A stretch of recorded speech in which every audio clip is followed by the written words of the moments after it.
Hi everyone, welcome back to another tutorial from Wake&Tech. Today in this video, I'm going to show you how to change language in Mycelium Wallet quick and easy. First of all, launch open your Mycelium Wallet application on your device and log in. Once you're inside your home page, go to the bottom right corner and tap on the little menu button.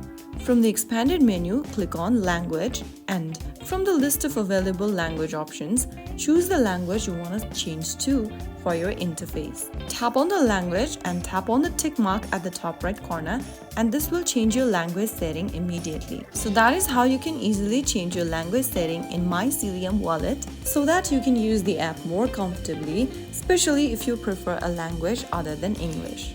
If you found the video helpful, don't forget to like, share and subscribe to our channel. I will be back again in the next episode. Thank you for watching.